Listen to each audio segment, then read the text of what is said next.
Right, welcome, ladies and gentlemen, to another exclusive interview from IpswichFanzone. I can't remember the last time I stood in front of a camera, let alone a broadcast, something to the masses. So, I, for one, am glad to be back tonight. Tonight, I'm joined by local journalist and member of Fanzone crew, Mark Tuxford. Mark, how are you, mate? Yeah, good. Thank you, yourself. Yeah, not too bad, buddy, not too bad.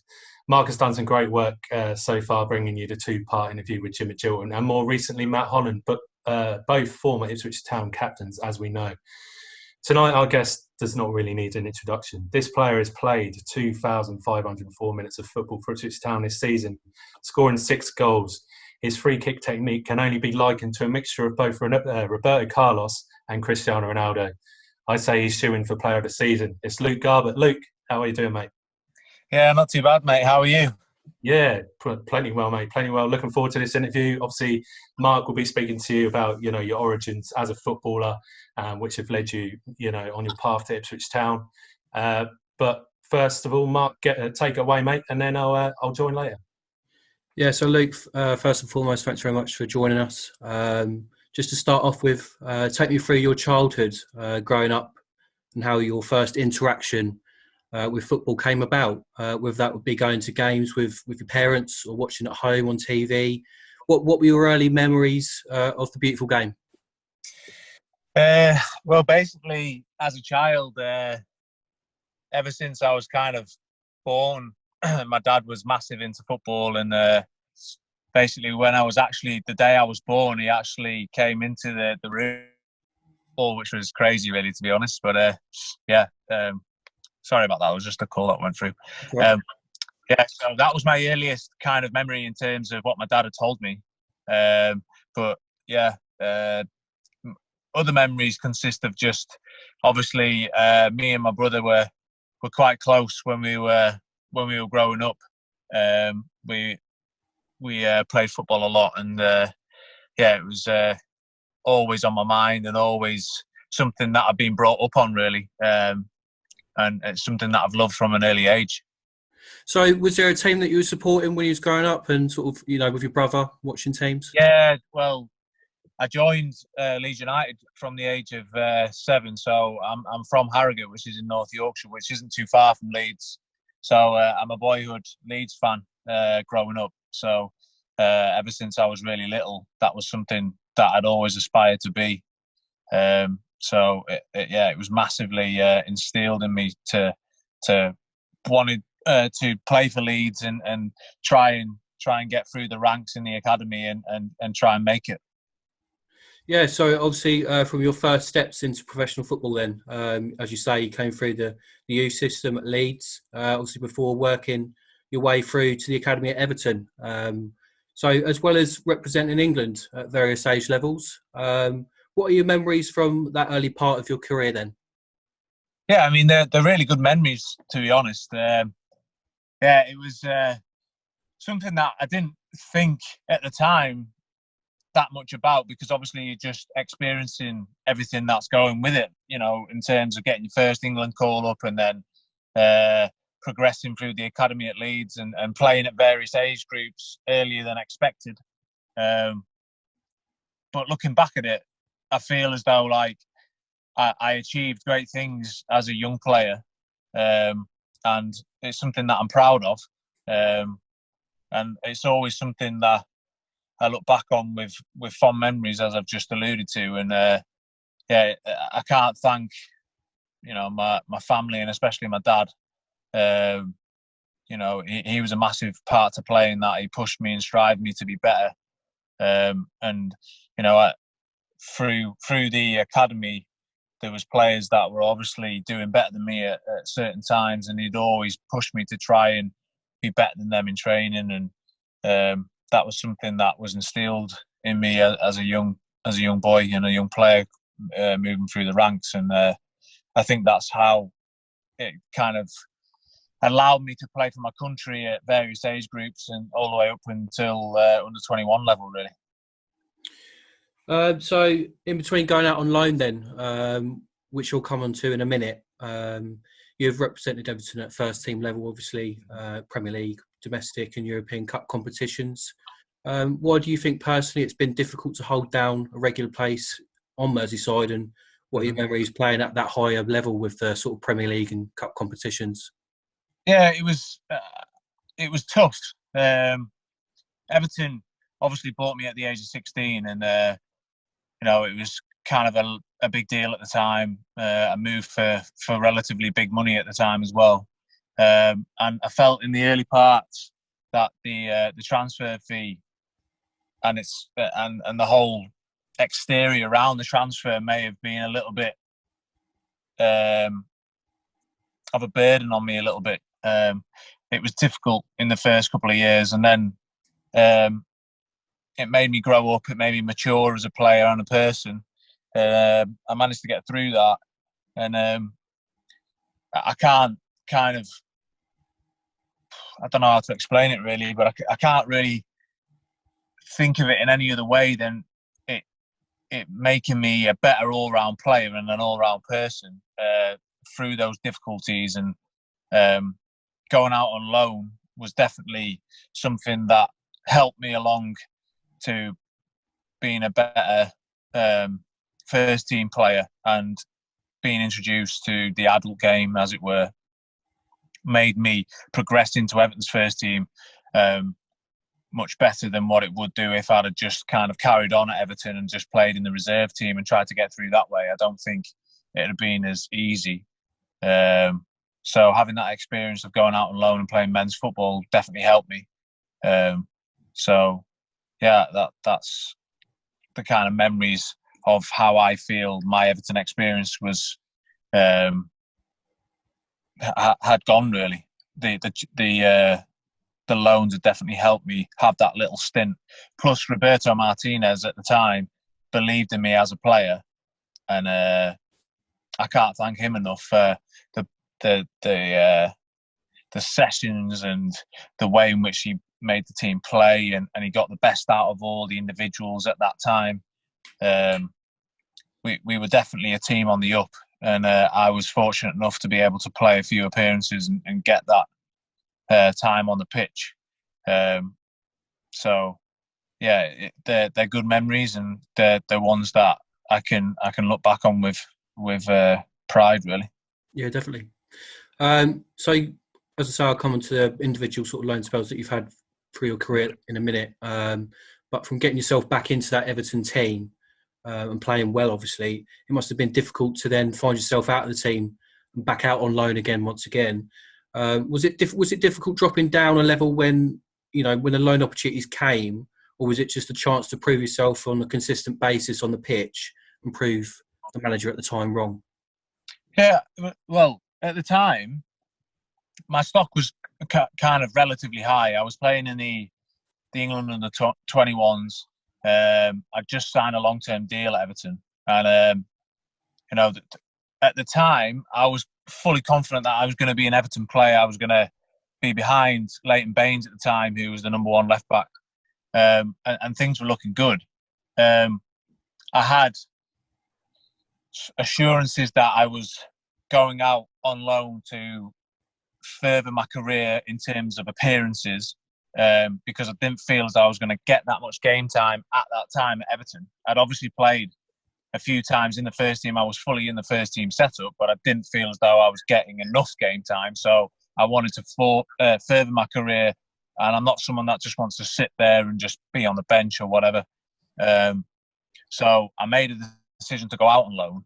The difficulty of that was that I had a loan agreed with Bournemouth at the time, who had just got into the Premier League. I was playing in the Euros for England, and I'd had that all signed and sealed, basically. And then at the 11th hour, they went and signed Tyrone Mings, funnily enough. So that was a tough one to take, really. And then I went to Fulham and got injured straight away, and then found myself out of the team and in and out of the team, and it was difficult. It was difficult for me, and I think looking back at it, it's something that I didn't adapt to and didn't quite recover from in terms of mentally and also a little bit physically with the injuries and stuff. Looking back at that Fulham loan, it was difficult times, and I've had to adapt a lot. And yeah, it's something that obviously footballers go through. They go through ups and downs, and I think now I'm more mature and I've got a better outlook on the game, and hopefully that's going to see me forward to hopefully having a more well-rounded game and hopefully have a lot of success in the future. Yeah.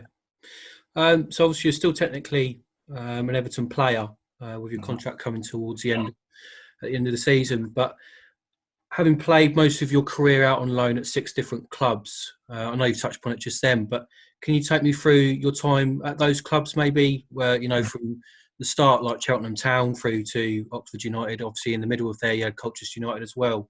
I mean, what was your experience, and what was each club like with you? Was it an enjoyable experience? Yeah, I mean, look, there's going to be good ones, there's going to be bad ones. The first couple at Cheltenham and Colchester were brilliant ones. I got to the playoff final with Cheltenham. Had a really good season that season. Thoroughly enjoyed it. I was a young lad coming through at 18, 19 years of age. Had no fear. It was brilliant times. And then again, at Colchester, they were brilliant times as well. I was playing really well. Although the team was struggling at that time, personally, I was doing really well. Got called back. And then that's when I had my Everton stint. And then came the difficult loans. The Fulham one, which I've just touched on, was difficult for those number of reasons. And then again, Wigan, I only played a couple of times and then was dropped out of the team. Didn't enjoy that at all, that particular loan. Then got a back injury at the end of that, which was quite bad. And then Oxford last year started off poorly, but then finished really, really well. So that was a season of two halves, really. The second half of the season, I was really happy. I was playing further forward. I was scoring goals. The team were winning most weeks. It was a really good time. I enjoyed myself. The first half of the season, we were getting battered every week and we weren't doing so well, so it wasn't great. But all those 6 loans have given me a platform now, which I feel as though I've took on this season to try and better myself as a footballer and try and perform at the highest level I can do. So this alludes on to this season where I've come to Ipswich, which is a massive club. The fan base is brilliant. You're playing in front of 20,000's unbelievable, especially at the level that we're playing at. The club and the fans don't deserve to be playing in the division that we're playing in. However, you have to treat it on its merits and you have to be able to perform week in, week out with that constant pressure of, we're Ipswich Town, we need to win every week, we need to win the league. So that's something that I think the lads have had to adapt to this season. Although we were riding on a wave at the start of the season, it's kind of dipped off, and then it's been surreal, really. Like the end of January, we went to Wycombe, should have won, and we went back joint top or second or whatever. And I felt then that we were going to kick on and just comfortably be in the top 2, and that just didn't happen, which was really frustrating, was annoying for myself. And then I started picking up niggly injuries, which was disappointing. But yeah, the season on a whole, I feel as though it's been a solid season for myself. I've done well, and the Ipswich fans have been brilliant with me. So, yeah, that's my story to date, really. Yeah, well, we've enjoyed having you here, mate. You know, you've given us really good memories of this season, standout performances and standout goals. So that obviously takes us up to the present, where at the beginning of the season you made the move to Ipswich Town, where we've all enjoyed, as I say, watching your ability to get forward from full-back, play as a wide midfielder, obviously chip in with some stunning goals. So Ash will be taking this part of the interview now. I know he has some excellent points to discuss with you. Yeah. So Luke, some really interesting responses to some of Mark's questions that he's raised tonight. I wanted to get into more about your time at Ipswich, obviously. And back in July, you joined the Blues, if I remember rightly. I broke the story that you may be on your way to Portman Road. However, I couldn't reveal my source, whether it's ketchup or mayonnaise is completely up to me. But it took you 9 days between that story and you signing for Town. And to be honest, mate, I took pelters for that, absolute pelters. Now, obviously, a player of your experience and nature must have had options. Why did you choose Ipswich Town?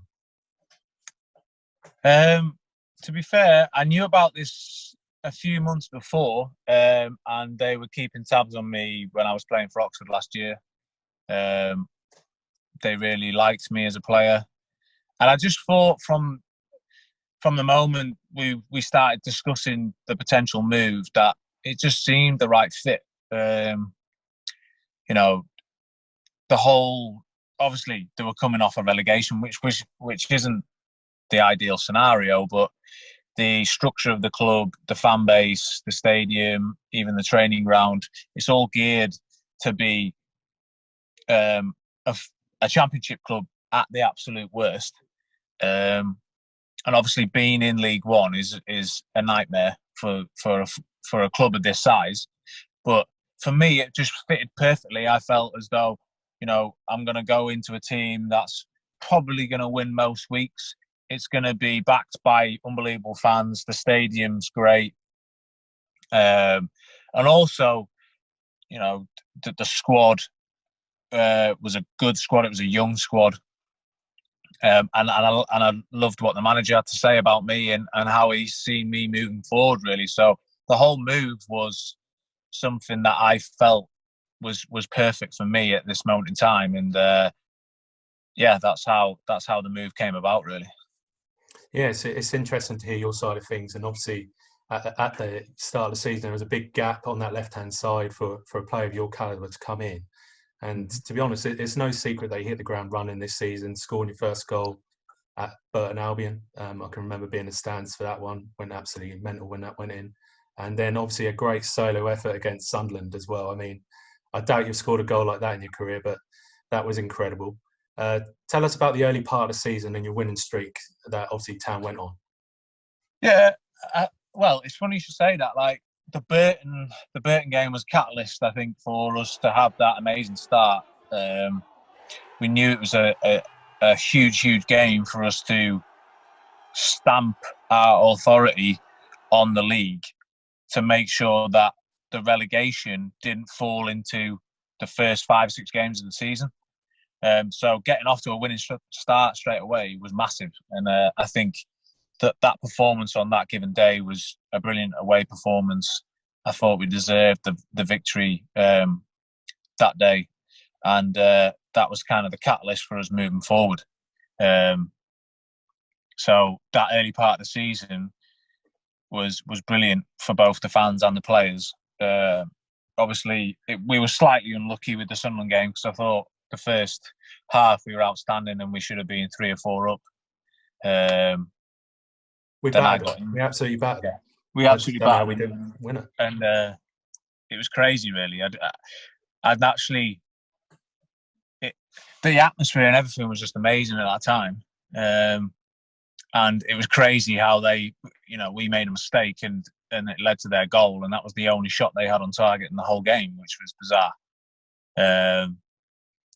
So, yeah, I mean, the start of the season was brilliant, and it was a pleasure to be playing for Ipswich Town, and the fans were just buoyant, and I don't know, it was brilliant to be a part of, really.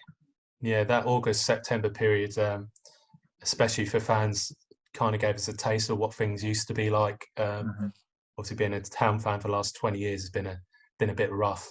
But in these times, when you start seeing a team win and put together a run, I think it was really enjoyable to watch. And for me personally, I can't speak for Mark, but for all the guys that work on the channel, we've been to every game this season, and I think we've been unlucky, really unlucky at times. But in terms of you and your personal performance, then let's have a look.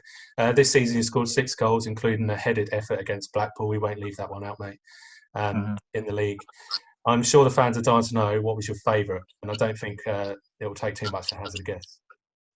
Yeah, I mean, obviously, a lot of people will probably say the Tranmere free kick, but I think the Sunderland effort was really, really good. especially on my weaker foot, and the way I had to manufacture the chance was also something that I was buzzing about, obviously.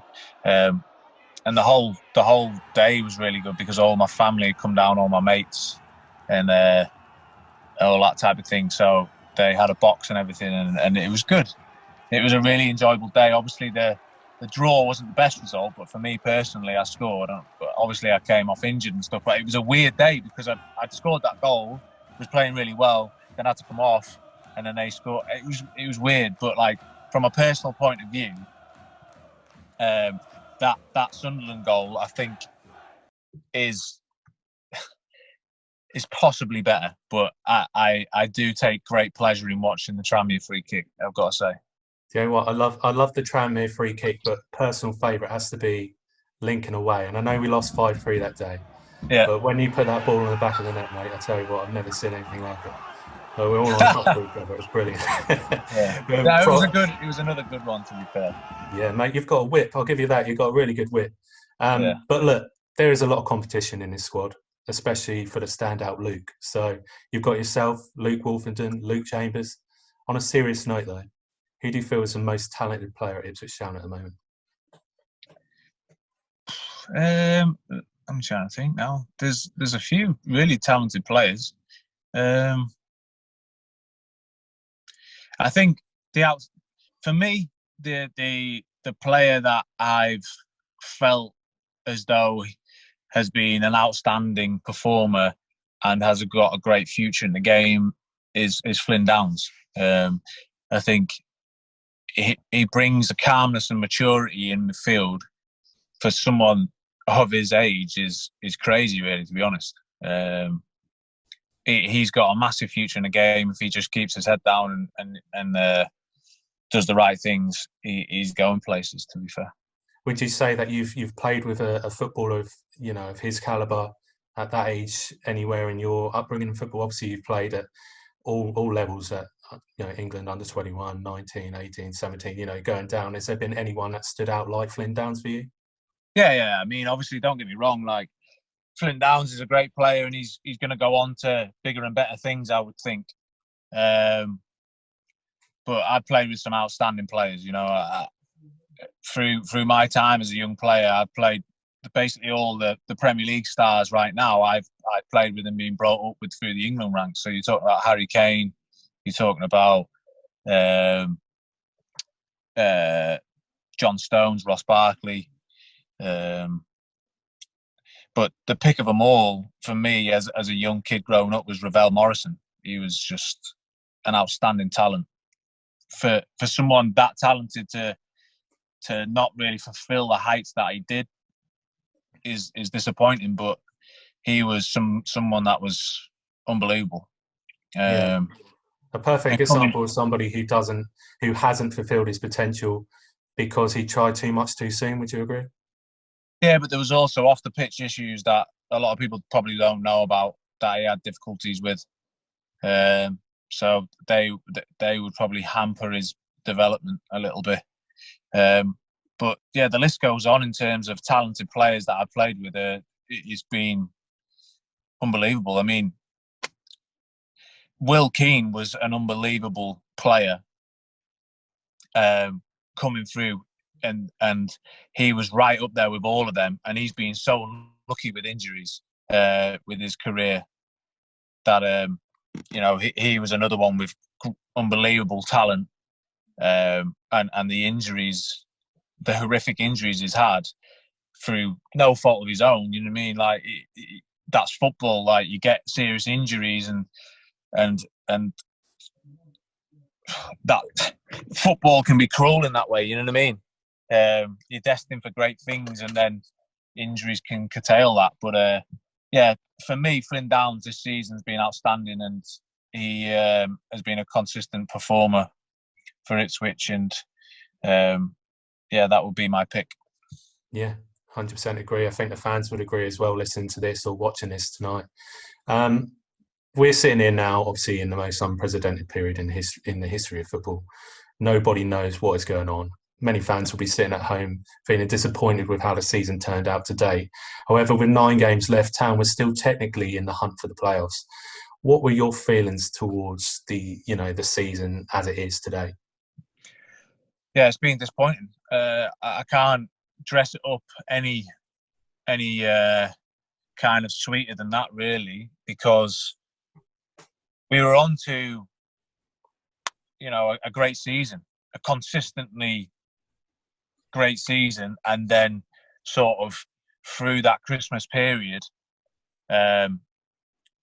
was detrimental for us in terms of mentality and momentum.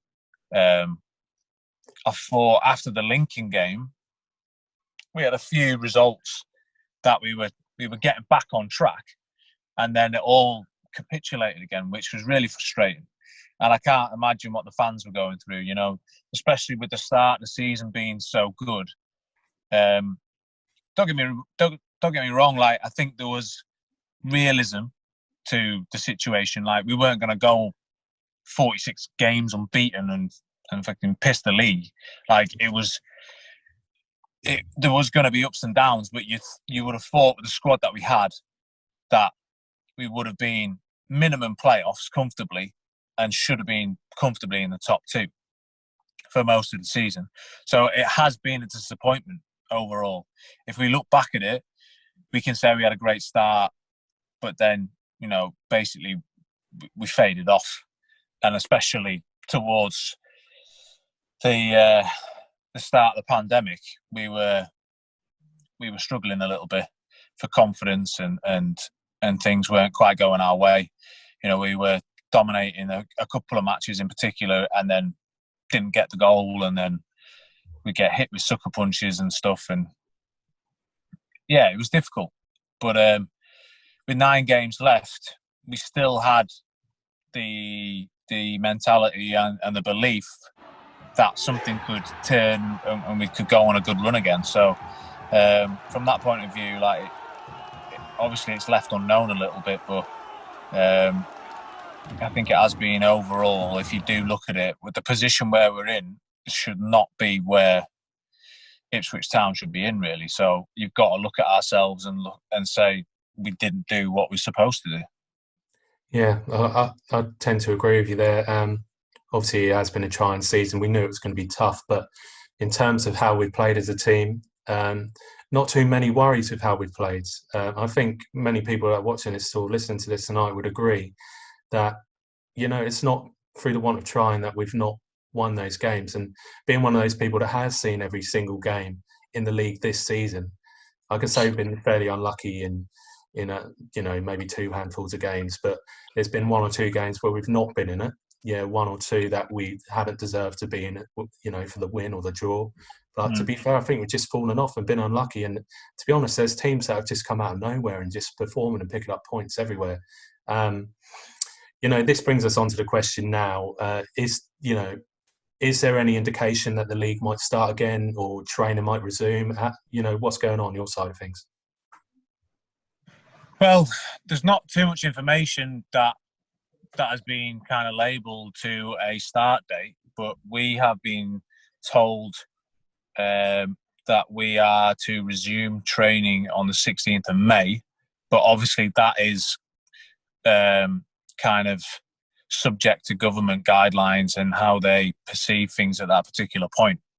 For me personally, I don't believe that's an accurate indication. I just don't see our sport being able to function properly until some sort of vaccine or something comes about where it becomes viable for everybody interested in football to be able to function properly, because especially for a club like Ipswich, who've got a large fan base and whatever, it's built on the fans. It's built on home games being 20,000 plus and all wanting the team to win. If you're playing behind closed doors, or if, we've still got social distancing going on, like, it's not going to work, in my opinion. Like, football's about the people, it's about the fans, it's about entertainment. Like, if you're trying to get it going through social distancing and stuff and playing behind closed doors, then it's just going to become frustrating for us as players and even more frustrating for fans because they don't want to watch it through the telly and stuff like that. They want to go to the games. They want to watch it live. They want to make their views and opinions be voiced in the stadium. I don't know. It's just the whole atmosphere just becomes non-existent, and you're just playing like football 11v11 in a stadium with no one in it. It just seems strange. But like, we don't want to kind of think football's superior to everything else in society. We want to be making sure that everyone's safe and the pandemic is squashed before we start moving forward and making football, you know, the beautiful game it is again. Yeah, completely agree. And I mean, yeah, take as much time as it needs. And to be honest, I don't even know if they're going to finish this season. And to be honest, it would give us an opportunity maybe to rethink going forward. But obviously, Luke, where that puts you in this situation as a footballer who's coming to the end of his contract, I'm sure everyone's starting to know. Although there is a lot of uncertainty relating to when football's going to restart. Where do you see yourself going forward? And would you like to remain with Ipswich Town at the end of your loan spell? I mean, have you spoken to Carlo Ancelotti or Paul Lambert? That is all kind of up in the air at the moment, to be honest, because of the whole situation with the pandemic and the uncertainty of football full stop. It's difficult for me to kind of go into those certain scenarios, but all I can say is that I've enjoyed my time at Ipswich Town. It's been a brilliant club. Don't get me wrong, like, I want to finish this season with Ipswich Town and then we will go from there as to how my future is resolved or whatever, but I can't comment on what happens moving forward because I don't know when the league's going to start again. I don't know when the next season's going to start. I'm out of contract at the end of June, so therefore I've got to, you know, try and resolve my situation with Everton and whoever's interested in me at that period of time. But there will be ongoing discussions with Everton, me, my representatives, and potential clubs that are interested in me. Don't kind of write the Ipswich move off or anything like that. I can't give you a straight answer right now.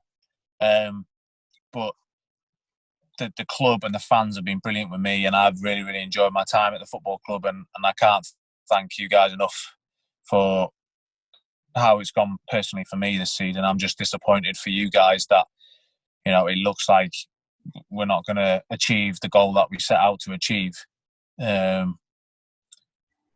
yeah, I think just touching back on the season as a whole, I think we've suffered key injuries at key moments, really. And don't get me wrong, I think other clubs have had injuries as well, but not to the detrimental fact like we have, I don't think, because I think player for player and rotation and all that type of thing, we've got the strongest squad in the league, in my opinion, and we've, for whatever reason, not fulfilled the heights that we're supposed to achieve, really.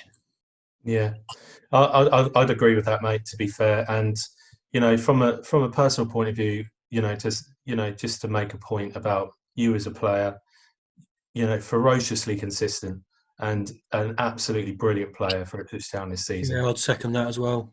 You've been absolutely brilliant, and I don't think anyone would disagree with that at all.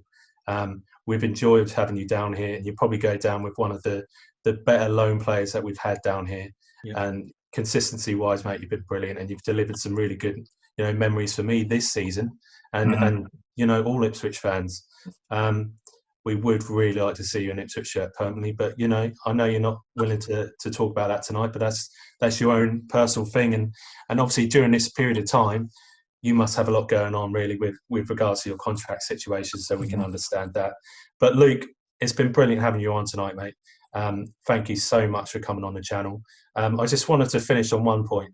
How's your lockdown haircut looking, mate? My lockdown haircut right now is a hat head, so I'm just kind of just letting it. To be honest, mate, it doesn't look too bad. I mean, better I'm in than good mine. shape. Mark, I don't know what's happened to you though, mate. Your hair's gone missing, buddy. Yeah, it won't miss a long time ago, unfortunately. But, yeah. To be fair, your barnet's looking. Is it looking trim? Well, mate. Yeah. My mum did it, so I let mum attack it with a hedge trimmer, so it's looking all right. So fair enough.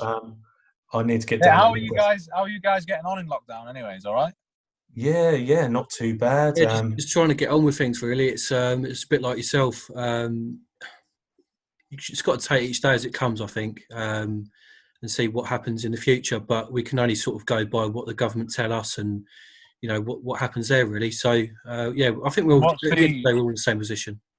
Yeah. So what's the situation with your jobs, etc.? Like, are you working from home, or what's the scenario there? Yeah, very much working from home. So yeah, just basically doing. I've got a full-time job as well on the side, but obviously doing interviews like this as well. So yeah, it's these kind of things get you through it, if you know what I mean. It's quite nice to do, and it's quite something something to look forward to. And yeah, again, we really appreciate your time as well. So yeah, thanks very much. No worries, gents. No worries. You've been brilliant, mate. Thanks for coming on. And everyone, make sure you subscribe, like, and obviously give Luke a follow and give him your support towards the end of the season. But that's it. Luke Garbutt, thanks for coming on, mate. Cheers, guys. Thanks, Luke. Keep safe. Cheers. Bye-bye.